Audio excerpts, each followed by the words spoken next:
Good morning, everyone. Todd, I actually just sent a tweet out, and I put your @ symbol on there. Okay. So if you want to just retweet that one. All right. We're ready to go. Good morning, everyone, and welcome to the New Media Show. My name is Todd Cochran, and of course, we're here with a great guest this week. But first, I want to do is introduce my co-host, Rob Greenlee. Good morning, Rob. How are you?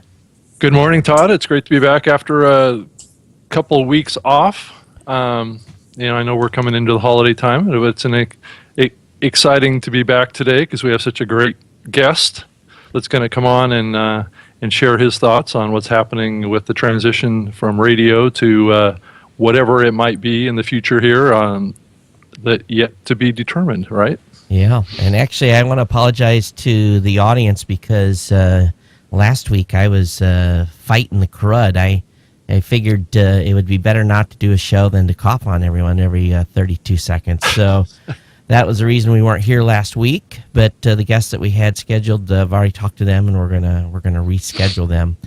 But again, just for everyone's information, if you want to send comments on today's show, you can send them to either Todd at newmediashow.com or Rob at newmediashow.com. That will get to us. And if you got guest suggestions, feel free to fire those over, or questions. And of course, I guess that's all we've got for basic intro. I want to welcome our guest this morning. We've got the world famous Doc Searls on this morning. Good morning, Doc.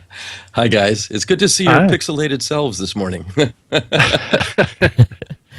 Yeah, and I tell you, you've rearranged your office a little bit, and I see the mic that's hanging there. That mic is. I've got one sitting in the shelf up there as well. That particular mic is it's an MXL. Yeah. Even upside down, it says that. It's like $45 and it's Chinese made, and it sounds pretty good. A little bit bass heavy and boomy. Yeah.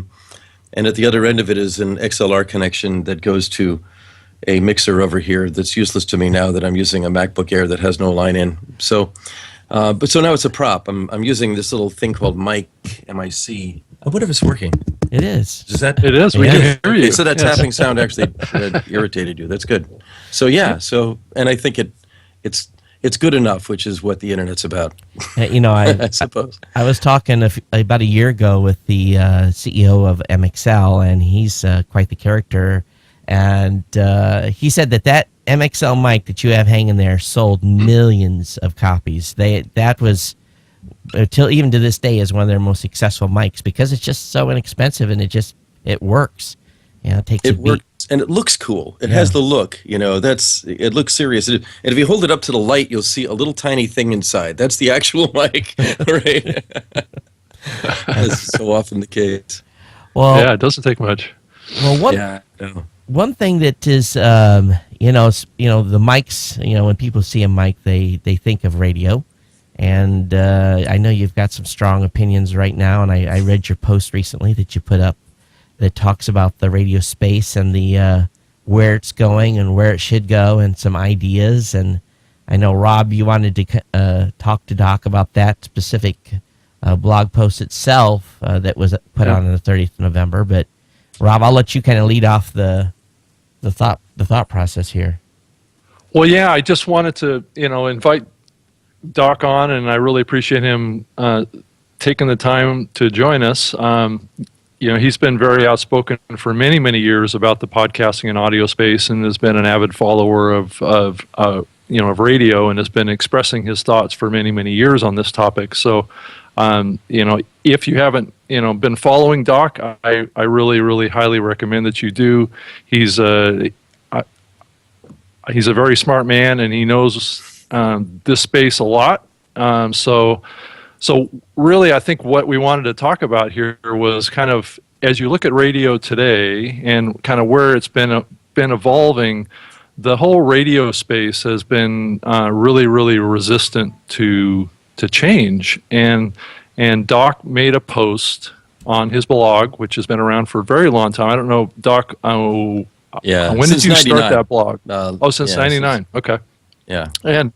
And you kind of outline the areas that could be improved, your thoughts on where the opportunities are for radio stations, networks, app developers, and radio hardware makers.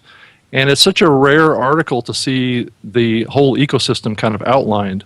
But I think at the very highest level, and we should probably start there, is really about the definition of what radio is, and really how applicable is the current understanding and definition of radio to the future of what we're seeing more on the web and the net side of audio. And is there really a crossover point? And I guess that's what you really try and talk about here. Mm-hmm. So kind of go through kind of a high level view of what you were trying to do, as far as in your article, and then we can drill down into some of the details. Sure. It's funny you said I wrote that. I published that on November 30th, and that's like 2 years ago in internet time. So I have to remind myself about what it was I said. I think what I did is I spun off of something I noticed in the latest version of iTunes. I have been for a long time an appreciator anyway of the directory of streams that iTunes has always had from the beginning. It used to be called Radio, and Apple has buried it deeper and deeper to the point where now, with the latest version, you go to see, where is it? Well, you have to go and opt into it. You have to turn it on, and it's called Internet, and it's just the streams. In the meantime, they've branded a new thing that they do, which is basically a Pandora knockoff, as radio. And a little picture of a little boom box there, and it's like Apple's radio. It's iTunes radio, and it's going to compete with Pandora. And Pandora already has given over-the-air radio and internet radio, for that matter, as well, that done by regular old radio stations, a huge run for its money. And there's always been a high level of denial within radio of what will disrupt it, and that's true of any mature industry, of course. David Sarnoff famously resisted FM and actually drove Howard W. Armstrong, who invented FM, to kill himself by fighting him and fighting FM when Sarnoff thought that AM was going to be forever. And as we all know now, AM is being sidelined and is probably terminal at this point. In a similar way, I remember back when I was in radio in the 70s and 80s, there was complete denial of what public radio does. There's still huge denial of what public radio does. In the book, the Arbitron books, there was this invisible dark matter that was about 13% of the total audience, and that, in fact, was non-commercial radio, primarily public radio, but also including religious radio. And they just didn't, if it was non-commercial, it was like it didn't matter. But in fact, it did matter because it was siphoning off an awful lot of listening. In a similar way now, we see denial toward internet radio and toward streaming and toward everything that takes up any of the listener's time, that the listener is devoting their time toward, as not really radio. And if you look at the radio publications, Radio Inc. is my favorite. They're really very good. There's Radio INK. They're not in denial about it. Neither is RAIN, R-A-I-N. They're very much not as well. But there's a lot of defense of, yes, we're still successful, and yes, we have, we're still the leading way that people find out about music and stuff like that. It's all denial, or it's mostly denial. I mean, there's enough truth in it so people within the business feel encouraged. But it's the sound that a disrupted industry makes, and the disruption is now so obvious and palpable. A second story is from my son, who's 17. We have two generations of kids, one in their 40s and another one who's 17. He was our surprise. We kind of made our own grandchild. And when we got an apartment in New York for some work I'm doing here, that's where I'm calling from, we wanted a little kitchen radio while we were still moving into it. So we walked over to Radio Shack, and on the way, and they had no radios, or almost no radios that were useful at all, which is sort of an interesting irony. And as we walked back, my son asked me this question: what's the point of range or of coverage? Why is it not a bug that stations fade when you leave town? because the norm for him is that we are connected 100% of the time. We are all zero distance from each other, and there's no point to something that is so obsolete that it fades away. I mean, what's the point of that? His favorite station is WERS in Boston, which he listens to on the web because it does a cappella music. He's into a cappella. They have a great a cappella show on the weekends. And, when we drive away from Boston, or, he just puts it on an iPhone or his Android or an iPad, and we listen to it on the car radio that way. That's the future. The future is we have choice. And not only that, we can make our own stations. That's what you guys are doing right now. It's not that it's all content, it's that it's all optional, it's all streams, it's all connection all the time, and radio needs to find its way within that. It needs to normalize to that, or it will be utterly sidelined, which it's in the process of doing right now. Yeah. Doc, don't you think, though, that as radios go digital, and I know some of them are, the iHeartRadio app is one example where they're really trying to have a centralized location where anyone can find at least any clear channel. Any clear channel station, which is to me, forget it. Right. Who's interested in that? It's like, here's a television that only gets CBS, or here's True. a television that only gets ESPN. It's ludicrous. Anyway. But don't you think that when they are forced to go digital, that they are going to have to, well, it levels the playing field, because then I'm measured against those same radio stations from an audience standpoint and fight for the same dollars. So they're going to have to become more innovative instead of having the same, I guess, for better words, and I'm not a big music listener, but if they have that same 50 tracks that they play in repeat, or 20 tracks they play in repeat in that top 40 station in each market, they're going to have to become more unique in their programming. Is it going to give a new life to the proverbial DJ, or is that gone? Are we still going to just see one set of programming come out from... There's new life all over the place as long as it's streamed live. And Radio Paradise is one of my favorites. There are many others. The thing is that I'm not looking to Clear Channel for innovation on this. I think that what they're doing with iHeartRadio is a stopgap measure. And at the end of that road, they have many fewer stations, they have many fewer costs, they've sold off properties, and they have many, many streams, and some of them will be more innovative than 50 tunes played over and over again. But they know what they're doing. They see the writing on the wall, and they're doing the best they can to kind of adapt within that. But we as listeners have a lot more choice than we ever had before. And I don't use iHeartRadio. I use Wonder Radio, and I use TuneIn. And for public radio, the public radio player from PRX, and there are, of course, apps for stations themselves, which I use less because I'd rather have a dial. None of those, by the way, are easy to use. One of the things I mentioned in that blog post is that there is a greenfield here for somebody that wants to turn your phone into something that really is like a portable radio, that is the modern equivalent of the old Sony transistor radio that we got in the late 50s and early 60s. Or of a boombox, where you just have a dial, it goes to where you want. And I don't think any of the models we have now are working for that. They're all directories. You kind of have to navigate your way down, and the UIs are terrible, and it isn't well integrated with what's already on the air. We just went to play some Christmas music in our living room, and there was nothing for Christmas music that I could find in Apple's directory, which I'm sure they wanted Deep Six at this point.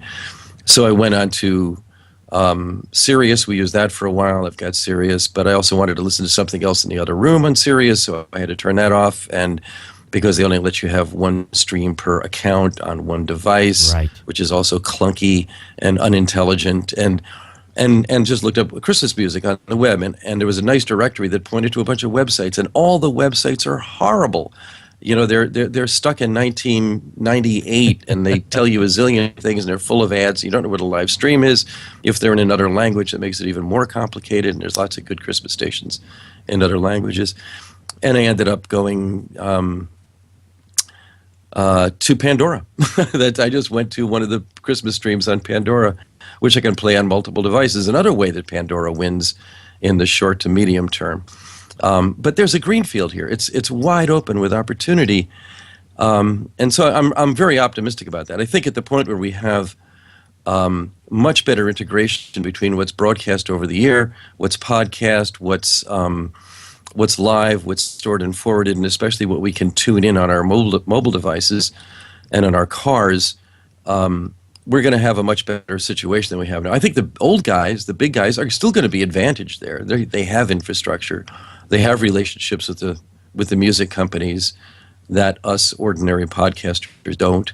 In the long run, they'll straighten out the rights clearing mess that we have now that's essentially killed music podcasting in its cradle, or strangled it to the point where it's hardly any of it, except for pod-safe music. That's all got to get straightened out, but I think it will be.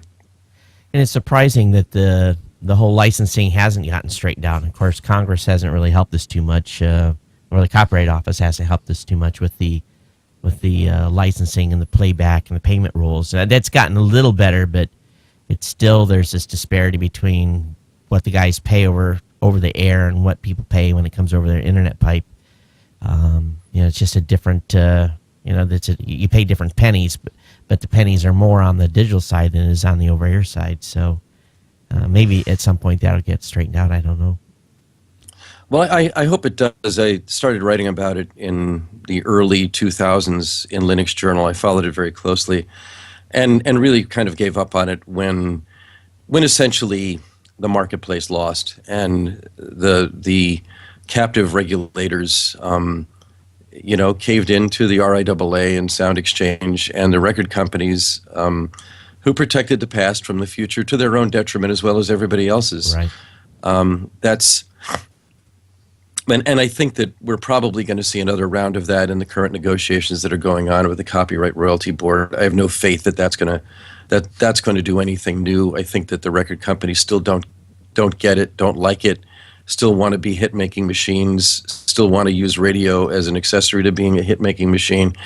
And I think we've got to go another round with that. But at some point, I think after it's totally clear that that streaming and podcasting are going to be the norm, that the digital world is the one in which they all live, and this is going to be a big one. The cost of running the over-the-air properties is going to become prohibitive. We're already seeing it on AM because AM takes up a lot of real estate to build those towers and big ground systems and so forth. Many AM stations cover many acres of ground for their transmitters.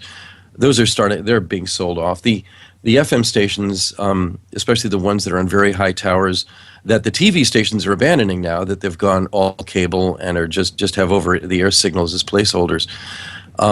Those things are hazards to navigation. They're expensive to operate.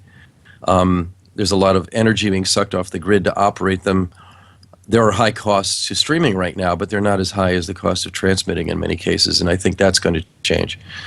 So, but after that does, I think that the copyright situation will start straightening itself out because I think the artists in particular are going to step up as the aggrieved parties. The history of all regulation in music has been the history of aggrieved parties, going back to the composers fighting piano rolls and Victor Herbert forming ASCAP.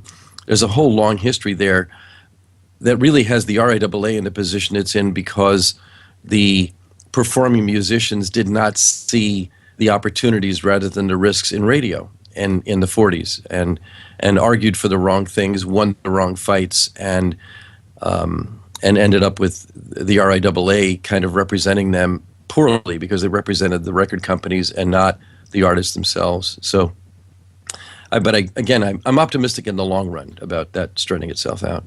Do you, and I'll let Robin here in a second, do you feel that sites like Pandora, and actually I've just been in recent communication with Pandora, my other hat that I wear besides the show is we've got about 16,000 podcasters that we work with. And my goal was, okay, I've got all this great content. Well, of that 16,000 shows, not all of it's great, but a large percentage of it is. And I reached out to Pandora and I said, when are you going to open your platform to talk? And boy, it was just like immediately the door was slammed shut. No, we're not doing that. We're not going to do talk. So is there a need then for and maybe someone's filling that role, but I don't think anyone's filling it decisively. is there a role for a Pandora like site that's strictly for, the NPR, the talk, where that all that content is aggregated and available? You said the websites are terrible. Is there a need then for a better discovery sites? And Well, there are two sides to that one. First is Pandora itself, and it's always very hard to argue against success. They are a successful operation right now. I'm a Tim Westergren fan. I think he did a great job with that thing. I knew him when, and I wish them luck. I also think that they're a very closed system. I think they're letting lots of opportunities go by. I think they're way too married to the music genome DNA that they've got. I think they should have much more choice in how you use the service. I think they're ripe for disruption, frankly. And the fact that they slammed the door in your face, I think, is indicative of, what happens with successful companies. They're smoking their own exhaust. And I say that even after I told you I went and I found what I wanted in the living room a few minutes ago on Pandora. So it's not a fail. It's just weird. Parenthetically, by the way, we have Pandora in our house in Santa Barbara. That's where we live, the main place we live, and we have many guests there. And our Pandora collection of stations is not mine; it's all of our guests who come in and want to play their music. It's so funny. If you do a mix of that, you get a mix of everything. But the idea behind it that this is mine is just ludicrous. It's not. It's all. There's not much respect for what we're doing at our end. There's lots of respect for what their music genome people do, and that's cool. I'm not a big fan of sites at this point. I think the web, it's important to remember that the web is an application running on the internet, and the internet is what's really free and open. Looking to sites and site-based services solving all of our problems, I think, is one of the problems that we have right now. The internet really is a point-to-point, end-to-end, peer-to-peer system that's free and open and has far more promise than any of the layers that we put on top of it, in which we seem to have created new feudal systems. We belong to the Principality of Google or the Duchy of Facebook or the or the kingdom of eBay or whatever. It's we find ourselves members of these places where we're always in a subordinate position. And this comes down from in 1995 we based the web on client server, and client server architecture is what some of us call calf cow. All the servers are cows. We are the calves suckling the milk of HTML and JavaScript, and we get free cookies along with that track us around. And that's a corrupt system at this point. It's very corrupt. It's very vulnerable. Even Google found it was vulnerable. They're a single point of failure that the NSA could attack and take advantage of. I know engineers there that are very, very pissed about that. I think the whole world is pissed about it. But the truth is that Google itself has been spying on us, and so is Facebook, and so are the rest of them. And if you look at Facebook, for example, I guarantee you, the ads you're seeing on Facebook are horrible. They're completely off base. They don't get it, and they should be getting it, right? They know us, all our friends, and all this other stuff. There's this myth right now that's being perpetrated that they can know us better than we know ourselves. It's bullshit, and it's wrong. But inside that bubble, they tend to think that, like Pandora does. They can't get past the Genome Project, and those guys can't get past advertising.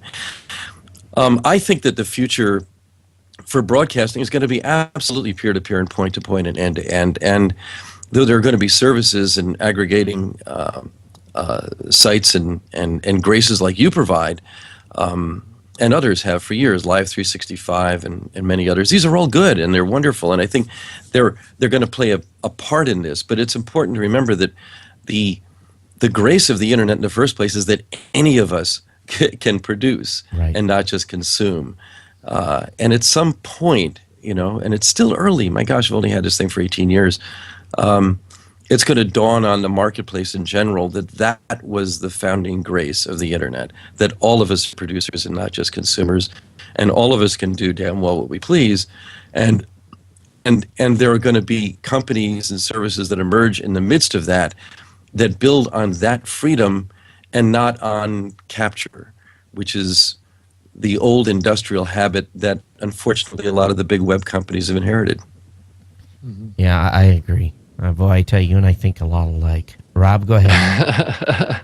Yeah, if you think about where we are today, I mean, and like over the last 5 years or so, spoken word content and music have started to diverge from each other. And if you think about the history of radio, radio has been a combination of music and talk programming,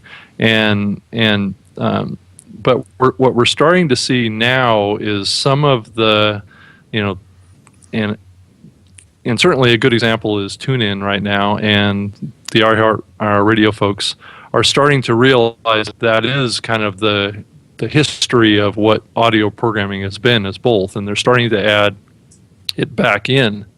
If you look at Pandora, you know, slamming the door on Todd here is an example of what I'm talking about, is that, you know, the music folks kind of like to think that the world kind of revolves around them.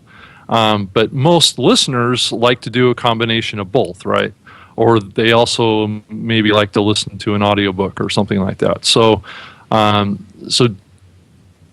do you think that the future really is a combined audio and shows or spoken word content and music into one platform is more the solution, and just making access to that more like the simplicity of a knob and a dial, like in a car?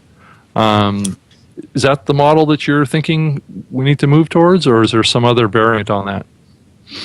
Well, I think at some point a new norm emerges, and that norm is going to be, it'll be simple. You know, I mean, think of what Steve Jobs did with the iPod, and Tony Fadell, who now runs Nest, and who is their VP engineering, and he's an old friend as well, did with the original scroll wheel on the iPod. There were MP3 players before that, but it took the iPod to say, wait a minute, this could be really simple.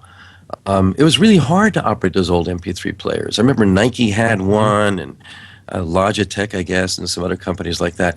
But when Apple came out with something that was not simple and straightforward, it really made it opened things up. I think some app company is going to invent something that works on our phone that does that, and when it's a tall challenge, because what it's looking at is you know, hundreds of thousands or millions of IP addresses, of RSS feeds, of streams and podcasts and the rest of it. Yeah.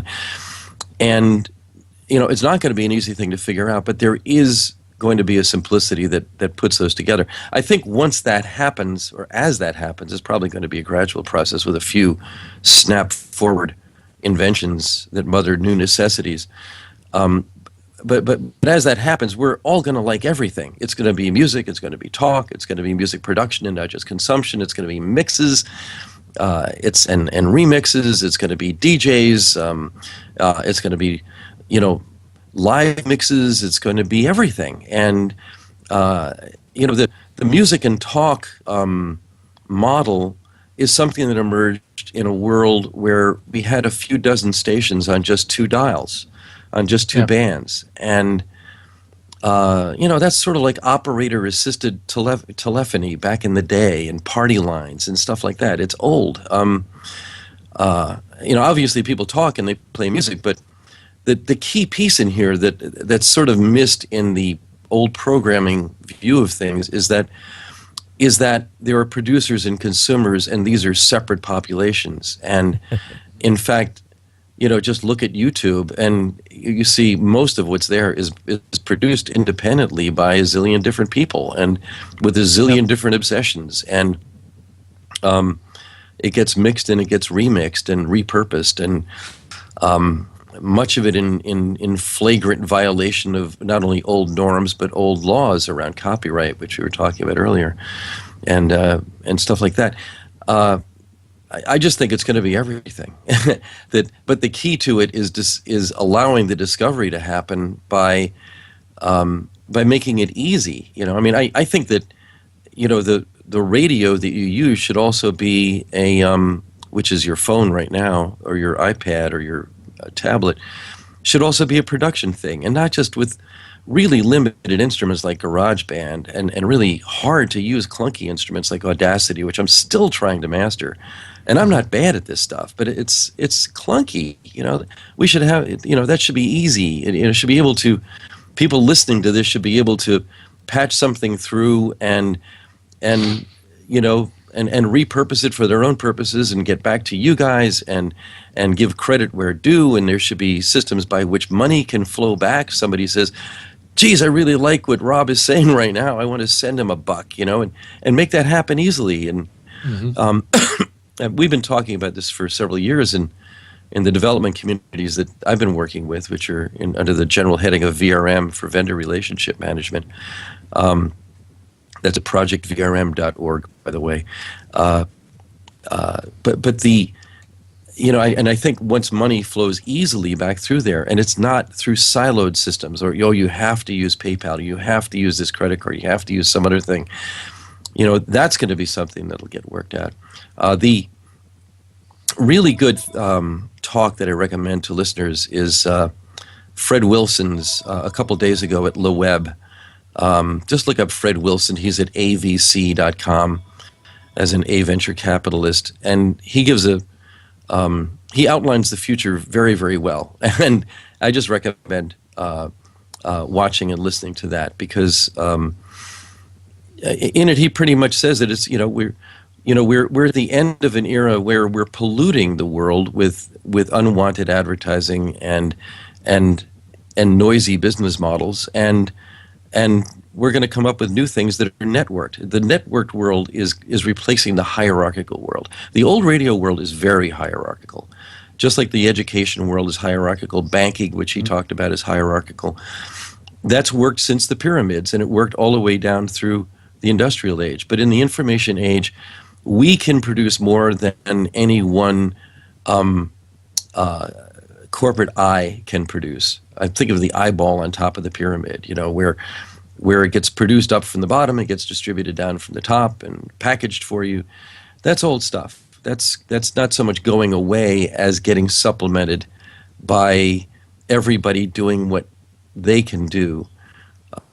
There's a great educator named John Taylor Gatto, Gatto, that I highly recommend. He talks about all education reform failing because it's just about more testing, and when in fact education is an inside job, and we're all capable of educating ourselves. And right now, education is being terribly disintermediated. I work with Harvard and UCSB and NYU, and they're wonderful, wonderful institutions. And yet there's Gatto's piece, very good. Yeah. He's in his 70s now, but I'd recommend actually just going and looking him up on Google or Bing and seeing what's there that he says. But he says the job of education is to get out of the way everything that prevents a child's inherent genius from gathering itself. And that's what we're doing here. Every listener and every producer is a genius gathering his or herself, along with a lot of other ones doing what only they can do. The industrial model says we're all templates. We're all part of a mass market. We're going to make a templated offering that will work for a large population of people, and we're going to build business around those assumptions, when in fact those assumptions only work in a world where that form of distribution was the only viable one. It isn't anymore. We can all distribute, and we're all different, and that's what makes us human beings. We all look different from everybody else. We all sound different from everybody else. We all act different than everybody else, and we're all learning all the time. And radio is the way, it's the way I grew up learning. Okay, I was a horrible student. I'm associated with these universities now. But when I was 17, 18, none of those would have let me in. I'm lucky I got into a good one anyway, but it was, but I learned from radio. I learned from listening to WMCA for rock and roll during the day, and at 11 o'clock at night I'd listen to Barry Gray, who had a talk show. It was a great talk show. And Barry Farber on WOR, and Gene Shepard on WOR, and Joey Rebels on WKBW, which I'd get at night because it skipped in from Buffalo to my house in New Jersey or my high school in New York. Those were, my founding intellectual fathers. Larry Josephson on WBAI on FM in New York, which is now in trouble because it's just turned into this sort of far left balkanized space. But in the day, it was just hugely important back in the 60s when I was coming up. What all of those taught, Larry Josephson told me once, radio is personal. It's personal. And the problem for all of the incumbents in radio is they think it's corporate. Right. It's not. It's always been personal. It's been personal in the way that we use it and the way that we take it. And that's the hidden key. I think that when the major broadcasters get their heads around that, it's just going to change everything. By the way, here in New York, and I wrote a blog post about this a couple months ago, pirate radio is huge. It's just not in English. It's all in Caribbean patois, and it's in in Spanish and in all this colloquial Spanish. I mean, if you dial from 87.7 up to actually all through the whole lower half of the band, but especially in the non-commercial frequencies, you're going to hear 10 or 15 stations coming out of the Bronx. Nobody's stopping them. I have no idea what the hell they're talking about most of the time, but I sense the vitality of it. It's real radio, guys, and as far as I know, they're not podcasting either. And to me, that's the exciting part of radio right now. You know, Doc, one of the things that I've seen, and you know, when I started my original show, which was the tech show, which still continues on today, but it was audio, and you know, I recorded it in my wherever I was at, hotel room, in the house, wherever it was recorded and put up, and you know, consumed the way it was originally in a podcast format. Then as time had moved on, you know, I kind of learned that, hey, let's put a stream up so that people can listen to the show anytime if they're sitting in a cubicle and can't download the show. So really we made the show more and more available via multiple distribution networks, and it's on the Roku and all these devices. So now it's really, at least for my audience, and this is the way it is for many other content creators, is people can just consume the content wherever, whenever. And I think that's critical, but at the same time you're competing with a lot of people for, you know, their earballs. That's the way I call it. And I think that the cream will continue to rise to the top, and the shows that aren't so great will continue to be smaller. But I think the audience is out there has gotten a lot smarter, knowing that there's a lot more selections. But I think in the end, when they get in their cars, that FM radio is so easy to turn on and listen to that's probably a default for many people. And I might be wrong, but I'd love to see a statistic sometime of how many people are actually using their devices or listen to that old clunky FM radio. Now, Ford and some other folks are starting to, I hope they'll make the interface smart so that there'll be no differentiation between Hit Radio 100 and the new media show. They can click whatever they want, get whatever they want. But we're not quite there yet on at least in the vehicle space. Where do you think it's going to fit in the vehicle space? Boy, there's so much there. Yeah, it is. First, I want to say that I think we don't consume radio. I think we use it. I think it has enormous use value to us, and I think anything we trouble ourselves to read or listen to or watch has use value more than say sale value or the notion of consumption. John Perry Barlow a few years ago said that he didn't start hearing about content until the container business felt threatened. It's a great line, and so that's the first thing. The second is toward what Ford and other companies are doing. I've rented a few of those cars, and I know a little bit about what's going on in Detroit and other places. And on the one hand, I'm encouraged because I think some of the user interfaces are getting better. One of our daughters has a new Audi, or rented it. No, they have a new Audi, and they were talking about how as they drove down from San Francisco to Santa Barbara, they were able to stay, for example, with K-Pig which comes out of Freedom, California, which is near Watsonville, which is near Santa Cruz and Monterey, from the signal there to its satellite signals in San Luis Obispo and some other places. It did a good job of helping them follow a signal or a source from one place to another. which, by the way, we could have done in the U.S. with RDS, but we implemented RDS as RDBS, which is crippled. It was a crippled version of the European system. And I bring that up because at any given time, industries are always busy protecting the past while they're preventing the future. It's amazing. They'll work with lawmakers to protect yesterday from last Thursday, and they'll work with the manufacturers to protect tomorrow from today. And it's happening right now because all of those big data analytics and ad tech driven guys that are busy telling us that advertising is the answer to everything, and I mean, this is a whole long digression, but I'm here to tell you guys that brand advertising was always good. It's what radio always did in the past. It was never personal. It was always, the sportscast telling you to drink Budweiser whether you liked it or not, but you knew it, you appreciated it because at least it paid for your Knicks broadcast. But now it's going to get personal with you, and it sucks at it on the internet, and it's going to suck at it on your phone, and it's going to suck at it when it's on your radio too. But they're busy talking to Detroit about this right now, and they're busy building that stuff into your dashboard, so you can get personalized content on there through some proprietary channel that's not going to be open, that's not going to be internet native. It'll be some partnered thing that they're going to do with Verizon or AT&T or T-Mobile or Sprint. And all of those guys, for the money they're making now, and they're preventing so much more business than they're going to allow if it's going to be open. At the end of whatever day this is, I can barely see what you're doing through the pixelation there, but you're getting what I'm saying. At the end of whatever day this is, we're going to have what Bob Frankston, who is at Frankston.com, and who is the co-inventor of the spreadsheet and of home networking, calls ambient connectivity. We're just going to assume that we're connected.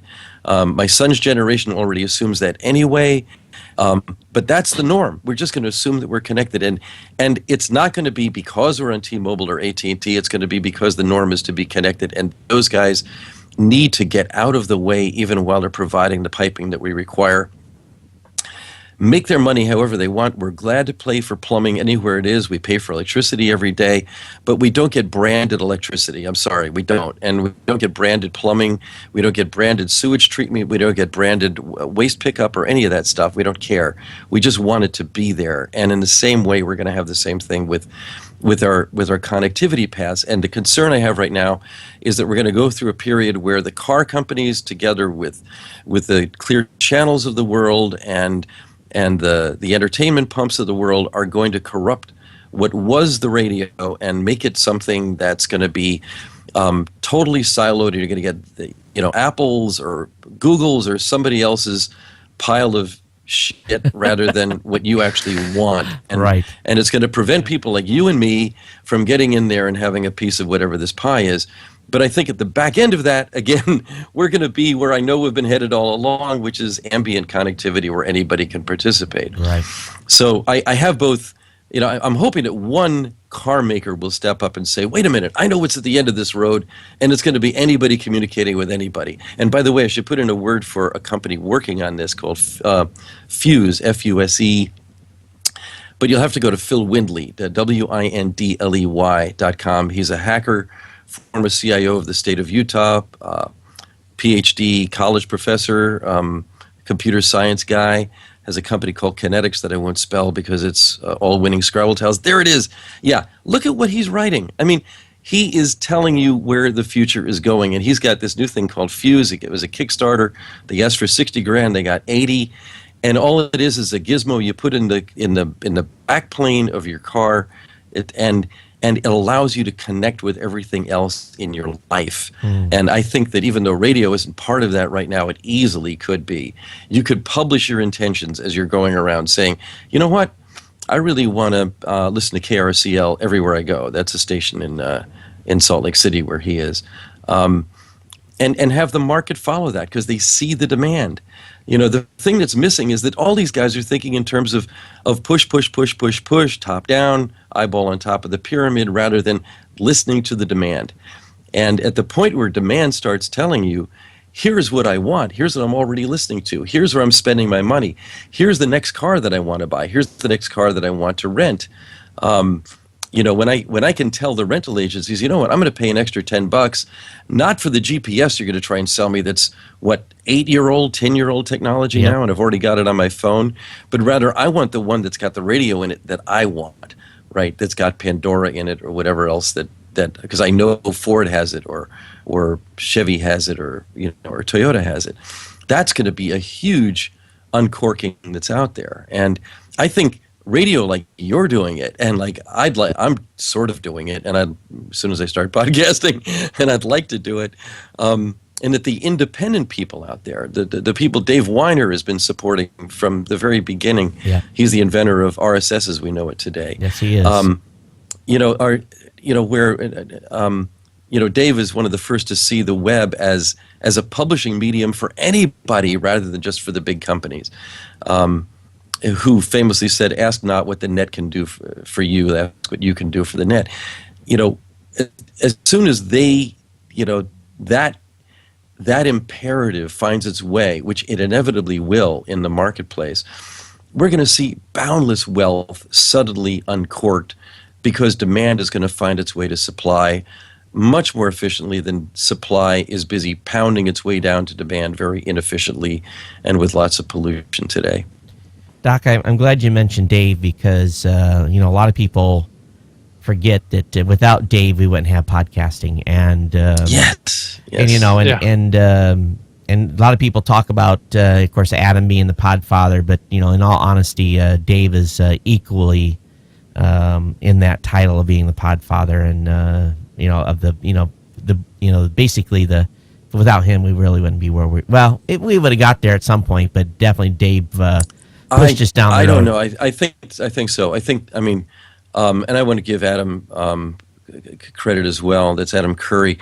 He and Dave were partnered early on in that, even though Dave invented RSS as we know it now, RSS 2.0, with the include element and all the other things that made podcasting possible. But they're, I don't know if it's partnered is the right word, but they're working together again on with a lot of other hackers on Small Picture and Fargo. I do a lot of my first draft blogging in Fargo now. It's at fargo.io. Once again, it's publishing directly onto the web from your own tool. It's still a hack at this point, but so's everything. But Dave has just done an awesome job with that. I think he's one of my great heroes as well as a good friend, and I really think it's important to give credit where due to not only what he did then, but what he's still doing. I mean, it's just amazing stuff, and it's people like Dave that are doing the pioneering work that's making this world. It's not. I mean, one of the arguments I have, just having it earlier on the VRM list with one of our contributors. There's always this argument that says we live in the world that Google and Apple and Facebook and eBay and Amazon made, and we have to sort of, that's our boundaries, and we can't make money unless we're doing it in there.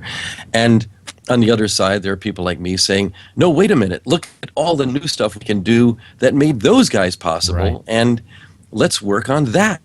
And of course, it's both, right? And it's always amazing to see how they were successful because of something, and then as the big companies get to a certain point, and then they say, oh, we don't want to acknowledge that anymore. We want to change things so that we lock people into our vertical silo, and then they disassociate technology and try to it just pisses me off, but that's the way they do things. So, Rob? So, also, is there some component to all this of a generational shift that may be coming? I mean, if you think about the younger people today, are they following what these big corporations are pushing down on us and what the radio industry is doing? Are they really buying into that? And I would say that they're probably not. And over time here, that's really what's going to erode their models that they're proceeding on right now. I'm talking about specifically the radio folks.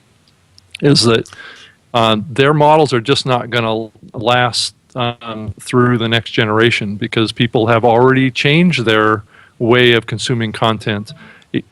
It's just those shifts have not impacted quite in the significant way that maybe that they have to like newspapers and other areas. And for some reason, radio is kind of lagging behind on this, and I'm not sure why. Doc, so can you clarify a little bit on why radio is kind of lagging on this compared to like newspapers? Well, they're still making money. That's the main reason anybody lags. They're they're good enough, and they're making enough money, and they will tell you over and over again, we're just doing great. It reminds me of this. One of my favorite Onion stories of all time was one that said, evolution going great, Trilobite says. Right? It's like, the Cambrian is what now? 70 million years long, and we're doing just fine. Yeah, well, that's the reason they resist. But since you bring up the younger generation, and since I'm related to one of them, and I hang out with a lot of them, it's worth bringing up not only my own observation of their oblivion to radio as we understood it for a long time. I mean, at the NYU class I participate in, which is all mostly people in their mid-20s, actually. When Hurricane Sandy hit, I asked them, where did you get your news? Because the internet was off too. And one of them said, well, Grandpa, who lives with us some of the time, had this radio in the shower.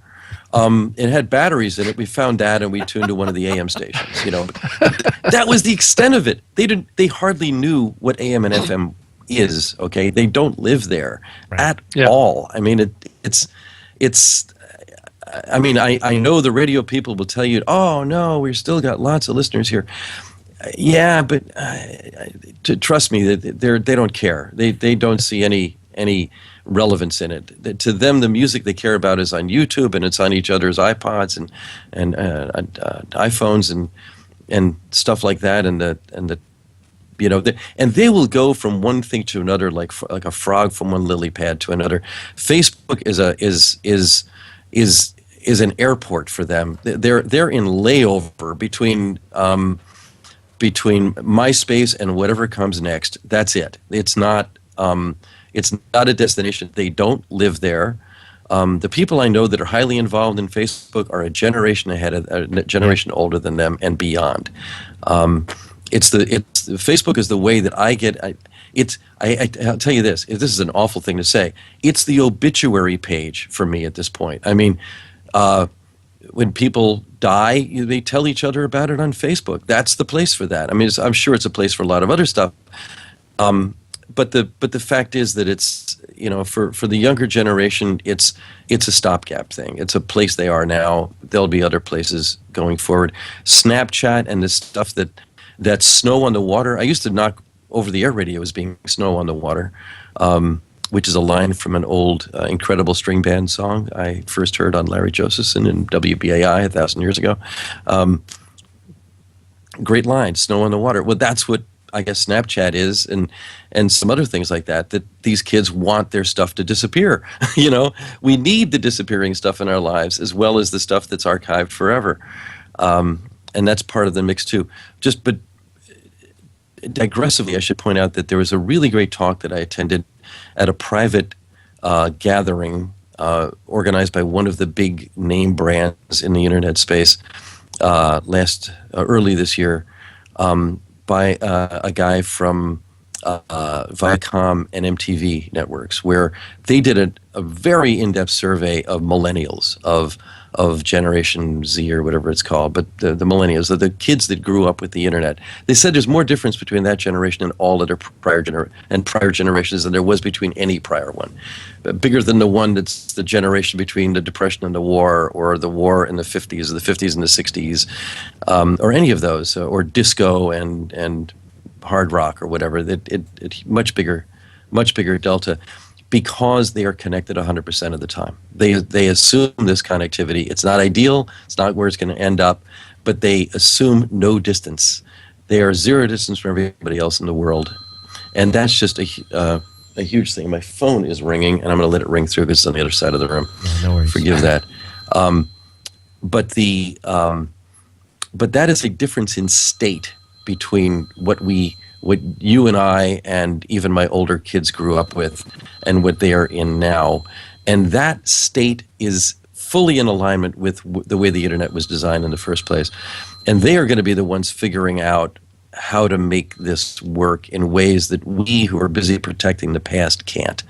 That's another sort of faith that I have. On the downside, that same survey showed that a huge percentage of them thought A, that they're going to be famous someday, and B, that they're going to be rich. And both of those things are wrong.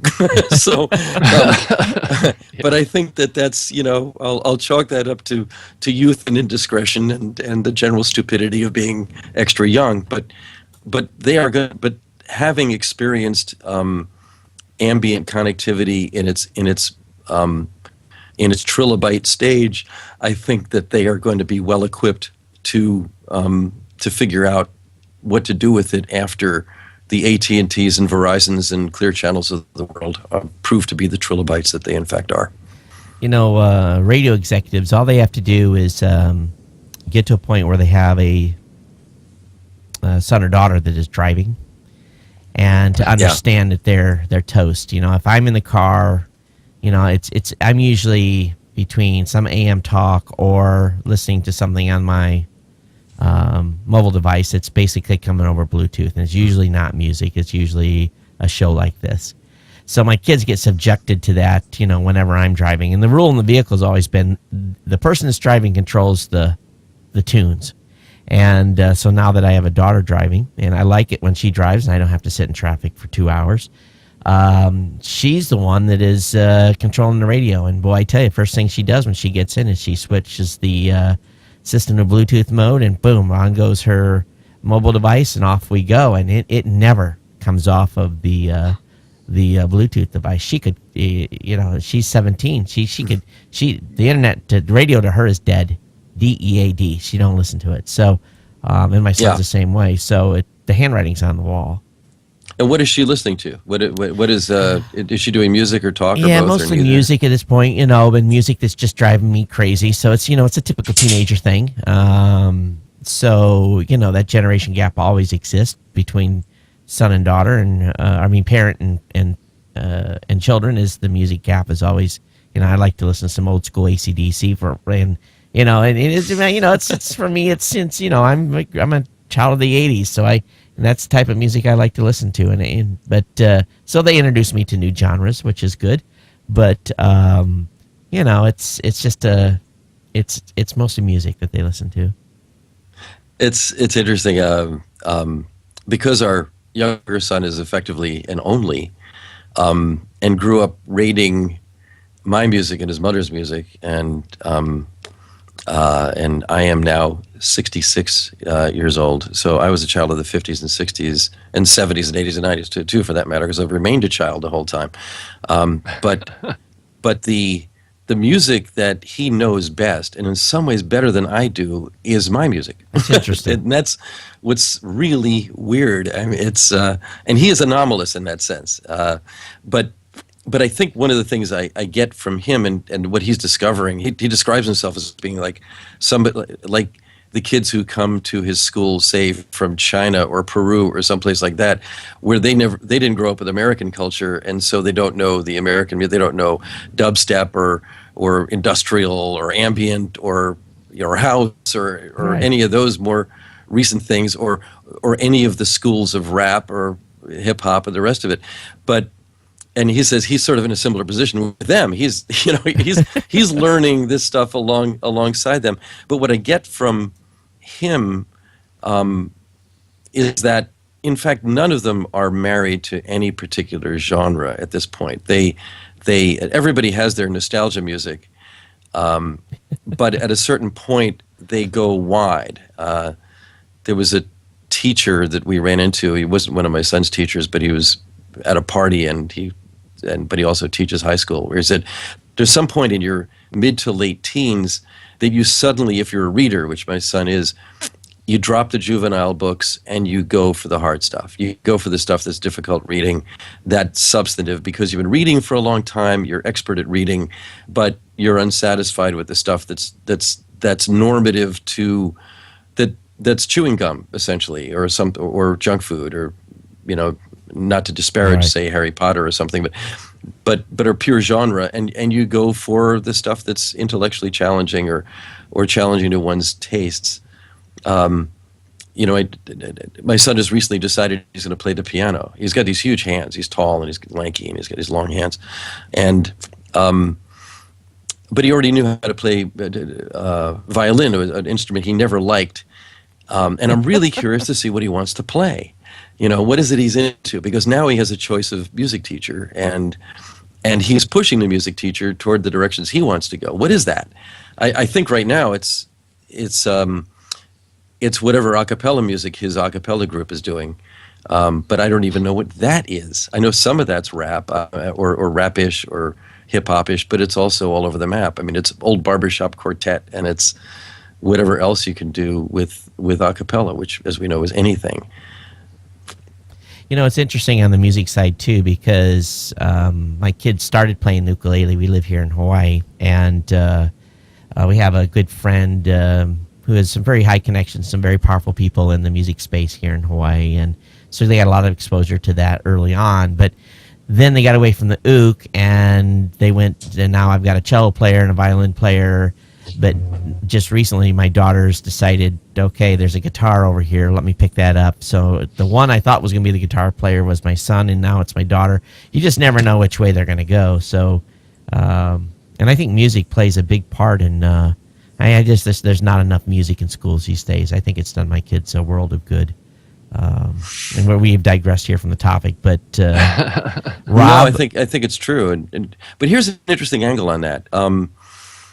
Music, one of the things being cut out of schools is music teaching. It's wood shop. It's it's band. It's a whole bunch of other things that are civics. Remember that? And these are considered extraneous courses because all the schools want to teach to the testing and the AP courses and how many they get into college and all this kind of stuff. But in the meantime, as more of this stuff gets cut out, the kids are doing it for themselves. They're getting their education from in the core curricula. They're going to Khan Academy for backup, and they're going to and they're making their own music and mixing it online. They used to do it in garages. Well, now they just do it in GarageBand and other tools like that.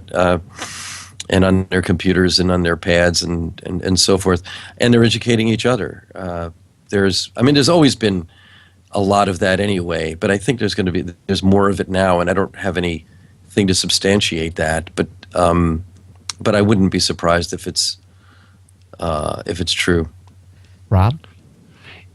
Yeah, I just wanted to throw out another thought here about radio, just in general, to kind of take us back to that a little bit and talk about terms and talk about podcasting versus radio versus on-demand radio versus kind of webcasting. These terms and how important they are to people's kind of perception of something, and in this specific case, audio online and over broadcasts. I mean, Doc, what's your thoughts on the direction of that? Is radio going to kind of fade away over time as a term to describe this because it is so legacy?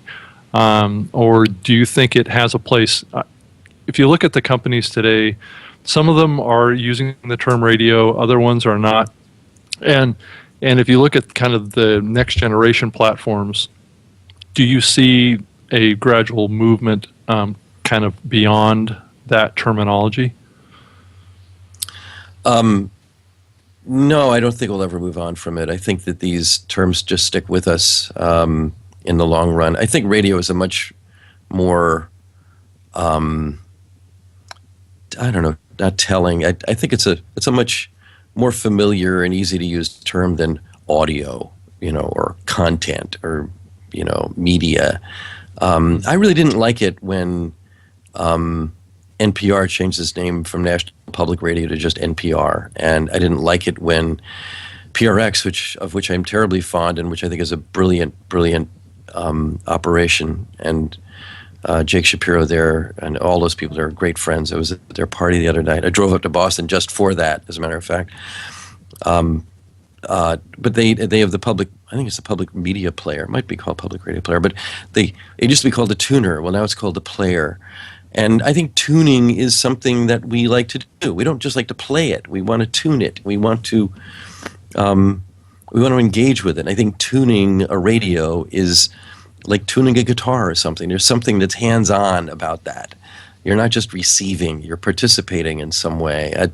I think Apple may have done, even though I think it was very presumptuous of Apple to call what their Pandora knockoff radio and to subordinate their actual radio streams to their proprietary thing. I think they did the term radio a little bit of a favor by bridging it from its legacy relevance to a new relevance that's just sound. And but I think that there's another term here that has been borrowed and used in a way that's not familiar to us that I'd like, which is signaling.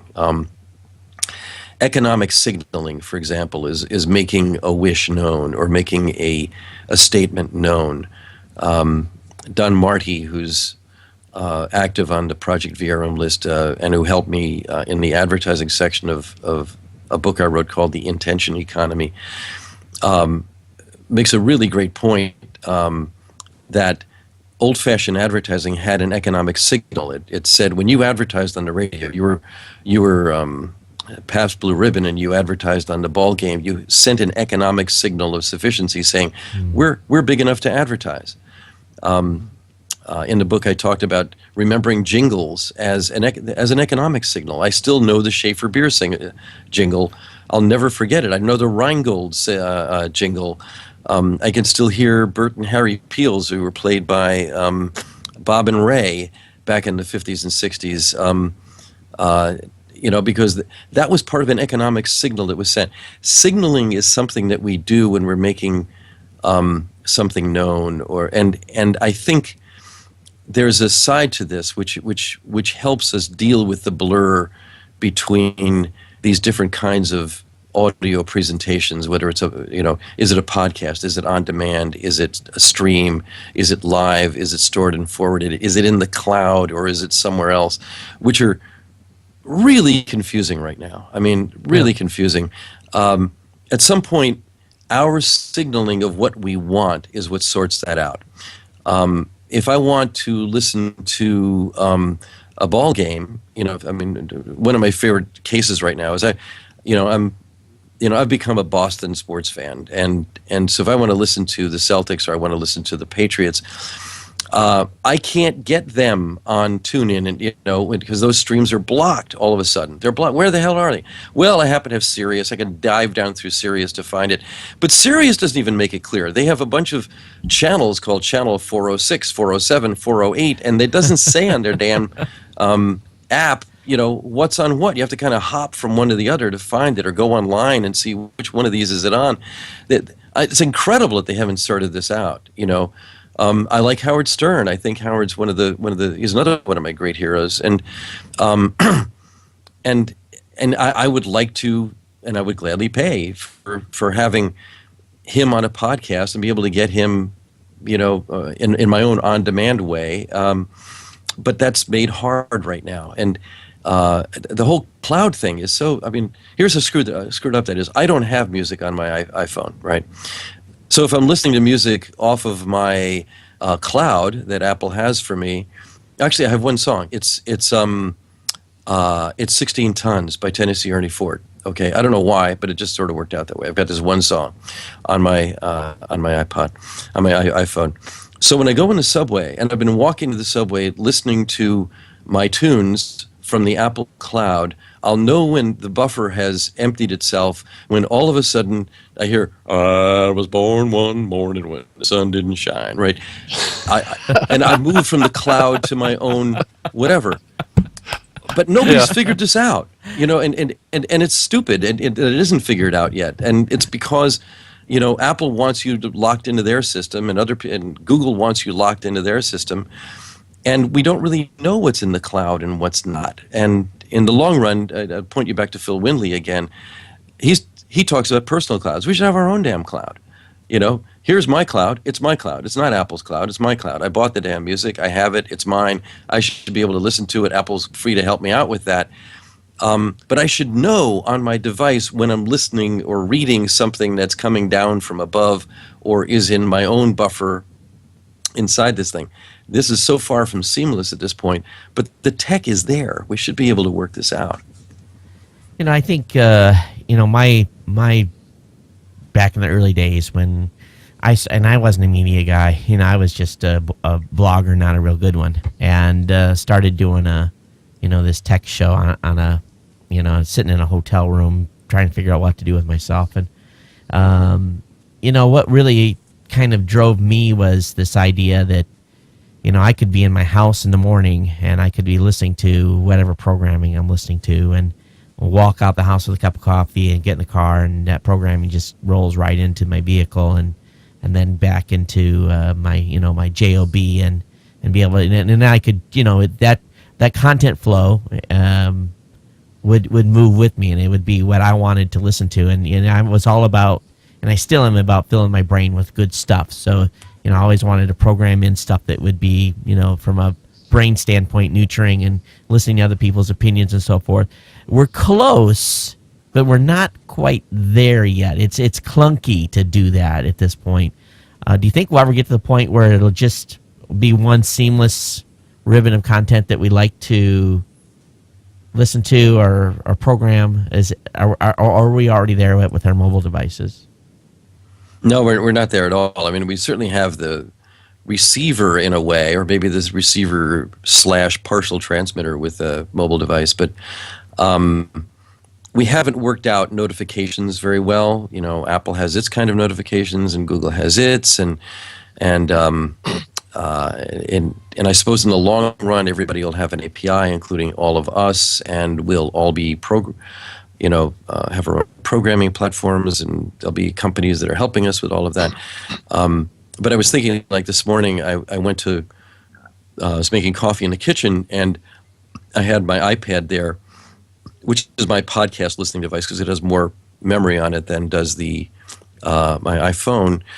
And there's a podcast I like called Too Much Information by Benjamin Walker, who's also on WFMU, or was on WFMU. And it turns out that his last podcast was on the 25th of November. And I'm very curious. I'm listening to this, and right when he's about to tell us why he's quitting, it stops. It gets cut off, and then I go to look at it, and Apple has wiped it for some reason. I don't know why, but it's gone. And I go back, and I'm trying to figure out plug it into my computer here and try to figure out where did this thing go, and what is the routine by which something is played or not played, or you have how many in the queue. And it's clunky. It's very clunky, and I never got a notification from Benjamin that this was up, and I know him a bit, and I care about his show, but I also listen to a zillion other podcasts. So but the backlog, I just threw away a lot of them because my new MacBook Air here only has a 0.5 terabyte, and I'm also a photographer, and I have to constantly manage how much is in there. So I wiped out a lot of old podcasts, and so it's broken. It's good that we have it, but I don't think we fix that from the corporate side. I think somebody comes up with the tools that work for you and me, like our calendar works for you and me, or something that's my calendar, or like my email. Email is a better example because my email is mine, even if it's on Gmail. I can take it out of Gmail and put it somewhere else. But it has to be fixed from the user's end, from the individual's end, I think. Rob? Yeah, there is a company out there that's making some progress in kind of more personalized radio, kind of more similar to the Pandora model for spoken word content, and the company is called Swell. And they have an app for the iOS platform, and what this app does is it kind of suggests audio programming to you based on what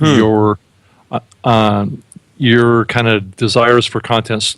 So it actually asks you what genres of content that you tend to want to follow, and it will deliver to you audio programming based on those those really kind of early desires in the process of engaging with this. And as you listen to it, it suggests content that you will actually listen to, and like thumbs up and thumbs down kind of concept, and it will learn from your listening patterns, and it will be smarter at suggesting other content based on your history. And so this could be a model that works to create kind of your own personalized station that caters to what your particular topics that you like to follow.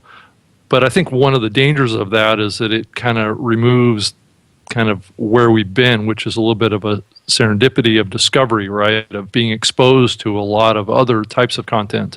I think that there is a danger of us being pulled down this path of personalization, where it basically narrows and narrows and narrows our topics that is presented to us and our ideas that are presented to us.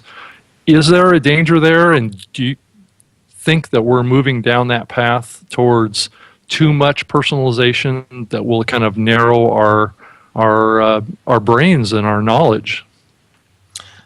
On the one hand, I have heard of Swell. I haven't checked it out, but I will. On the whole, though, I think that kind of personalization is flawed. In fact, I don't even like the thumbs up, thumbs down. I hate ratings. I hate rating anything. There are times I might like a song, and other times I might not like a song. And I hate it on Pandora, frankly. It doesn't know why I'm saying thumbs down. It says, we're not going to play anything like this for another month. Right. No, wait a minit. I just thought it was too loud for now. I'm listening to Dave Brubeck, and it throws in some Miles Davis, and it happens to be a sort of up-tempo Miles Davis, not necessarily what I want to hear right now, but I don't want to hit a thumbs down on it because I don't want to say no to all Miles Davis, right? And I know enough about Pandora at this point that I know the kind of game that it plays. Alternatively, what something Apple does, or used to do, because I don't know exactly what they're doing now with this, is that sometimes they'll suggest that you check out another artist based on your liking or listening to this particular artist. And I had just bought, one case for that is, I really like an artist named J.D. McPherson, who's kind of a retro rock and roll guy. He used to be a punk musician from Broken Arrow, Oklahoma, I think. But he did this really great rockabilly recording in an old analog tube-based and audio tape-based studio in Chicago. Just a great album, and so I bought this album, and Apple said, you might want to check out Cy Cranstown. And so I checked out Cy Cranstown, and he's different, but it's very much sort of in that same vein. He sounds like the reincarnation of Jackie Wilson. So I bought a couple of Cy Cranstown albums.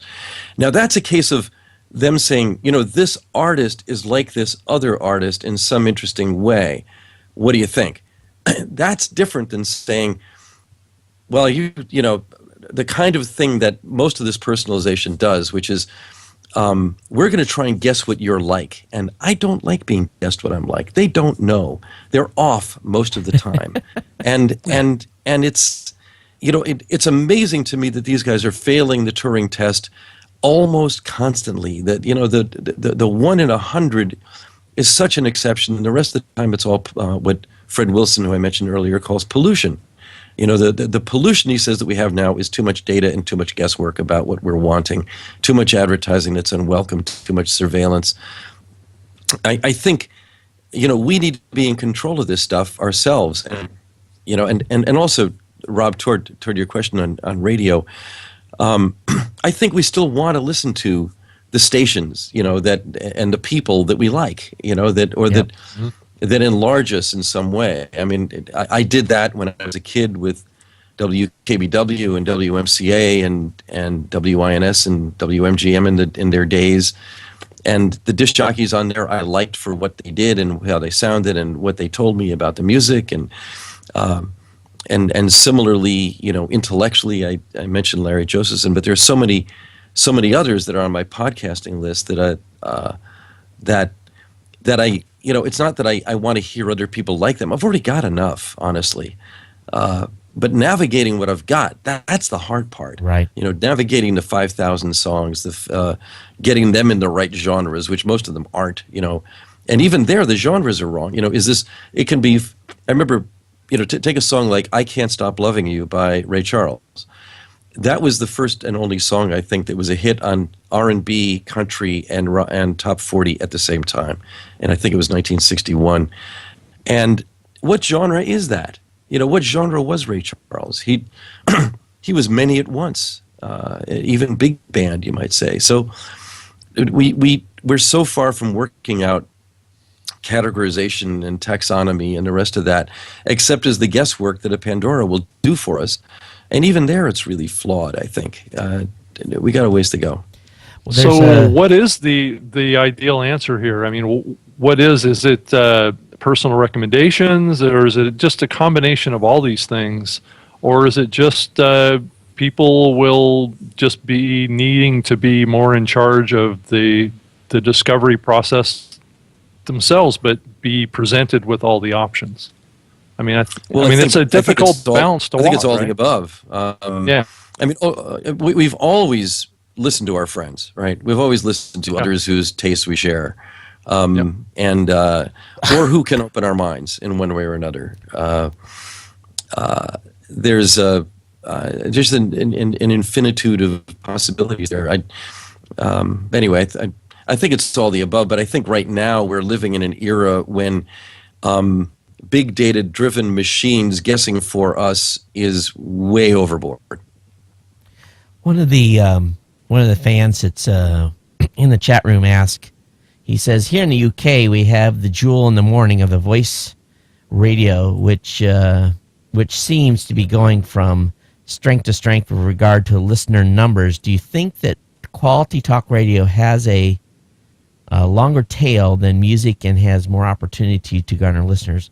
I'm referring to BBC Radio 4.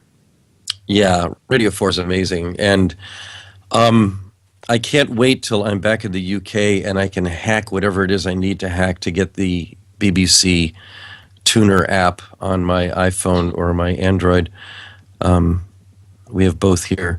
It's a great app. And, of course, it doesn't have that many stations it deals with, but the way that BBC is monetized through taxation within the UK prevents them from letting anybody outside that system from participating. And here's an interesting thing: I would gladly pay the BBC to listen to that stuff. I would gladly become like a taxpayer in the UK to get Radio 4 or 5 or 2 or 3 or whatever. One doesn't interest me a whole lot, but that's fine. Other people might be interested in one.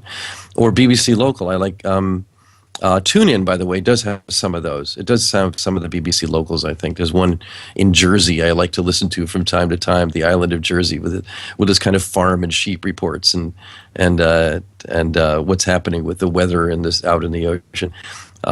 There's a quaintness to it. But in any case, I think that the good talk radio is always going to be there. The BBC is about the best there is, I think. But there's plenty elsewhere in the world, including here in the U.S. and especially in Canada. CBC has some wonderful programs, and so does private radio in Canada.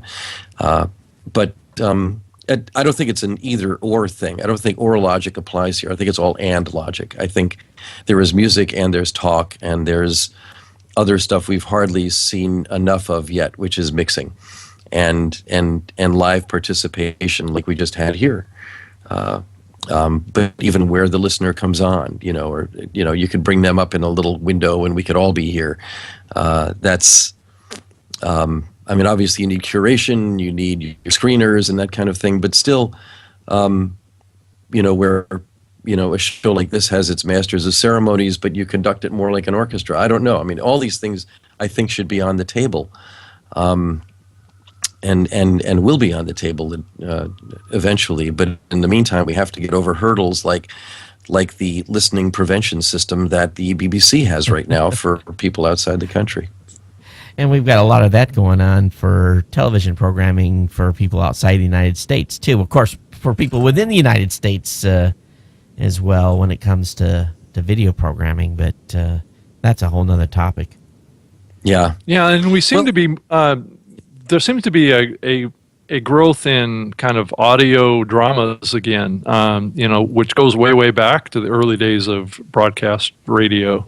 There's podcasts out there now that are very, very high quality, that are building audiences around audio dramas, and I think it's definitely an area that has a huge long-term potential.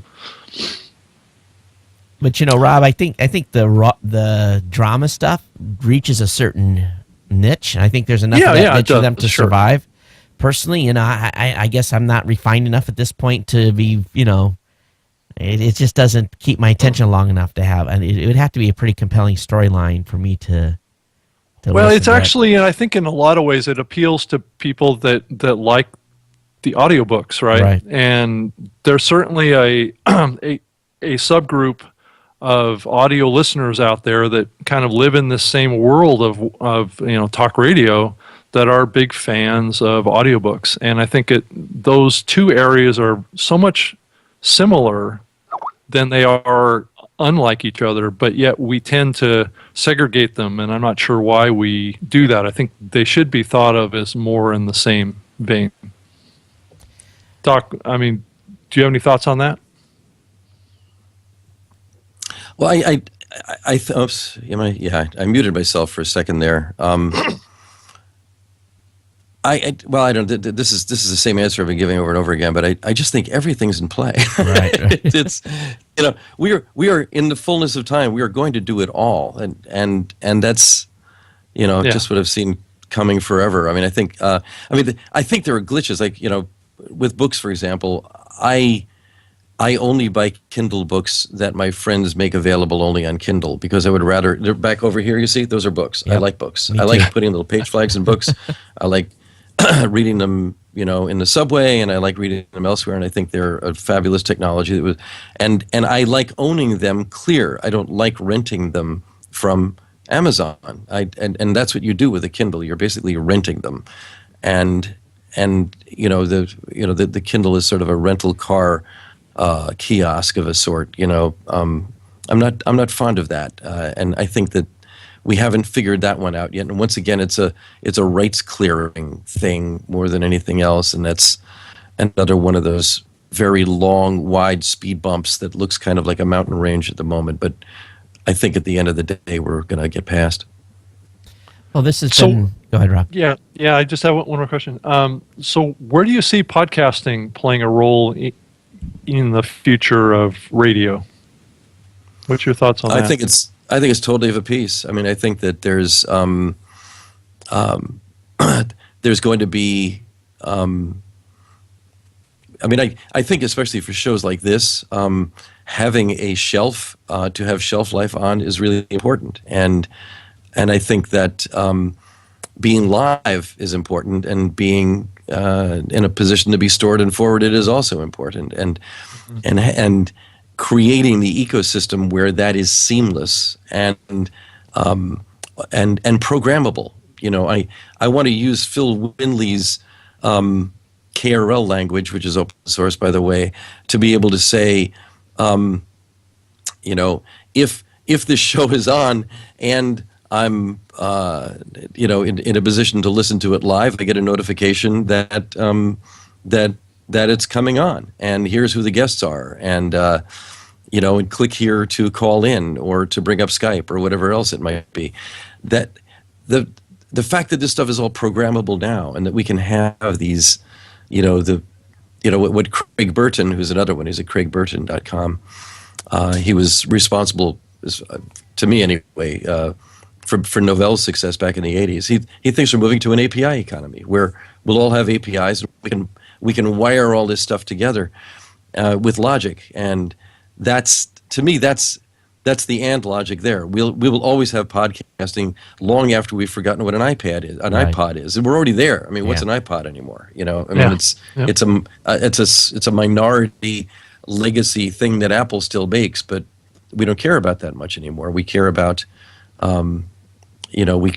we care about the stuff we get on it, and some of that's going to be live and some of it's not. But being, weaving the stuff that we want to hear live into our lives would be cool. I mean, like when I'm driving to Baltimore to see my grandkids, or driving up to New York to Boston to see to visit the Berkman Center or some other thing there, or in California, I'm driving from Santa Barbara to San Francisco.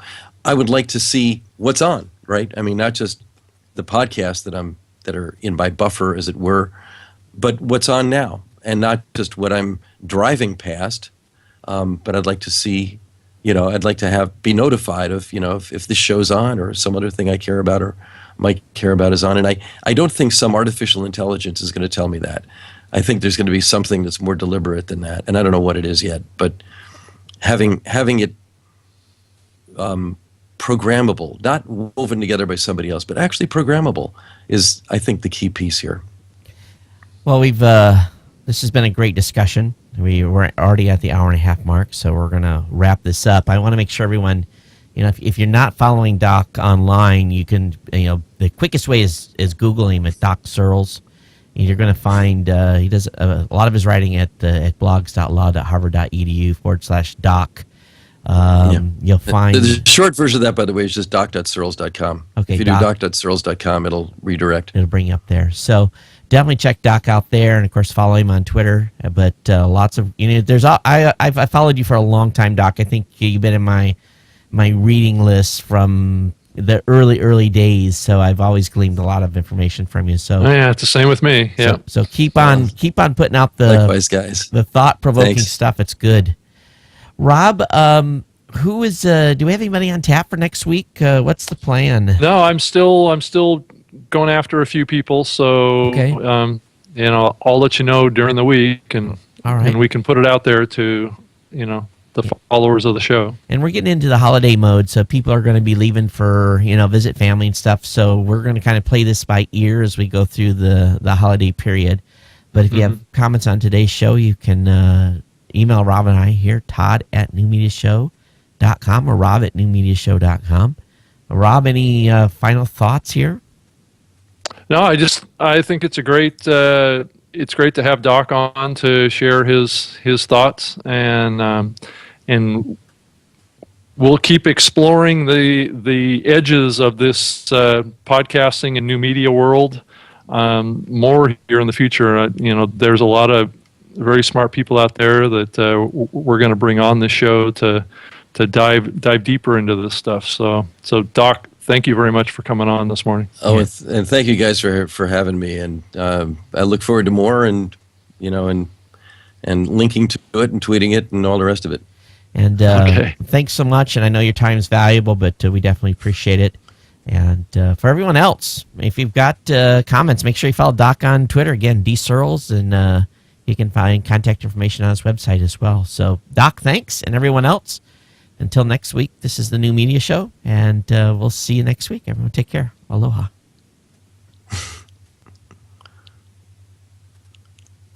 Okay. Well, thanks, guys. Sorry, All right, I texted you. I had to take a bio break soon because I have to process some coffee. Oh, no worries. But I appreciate it. That was fun.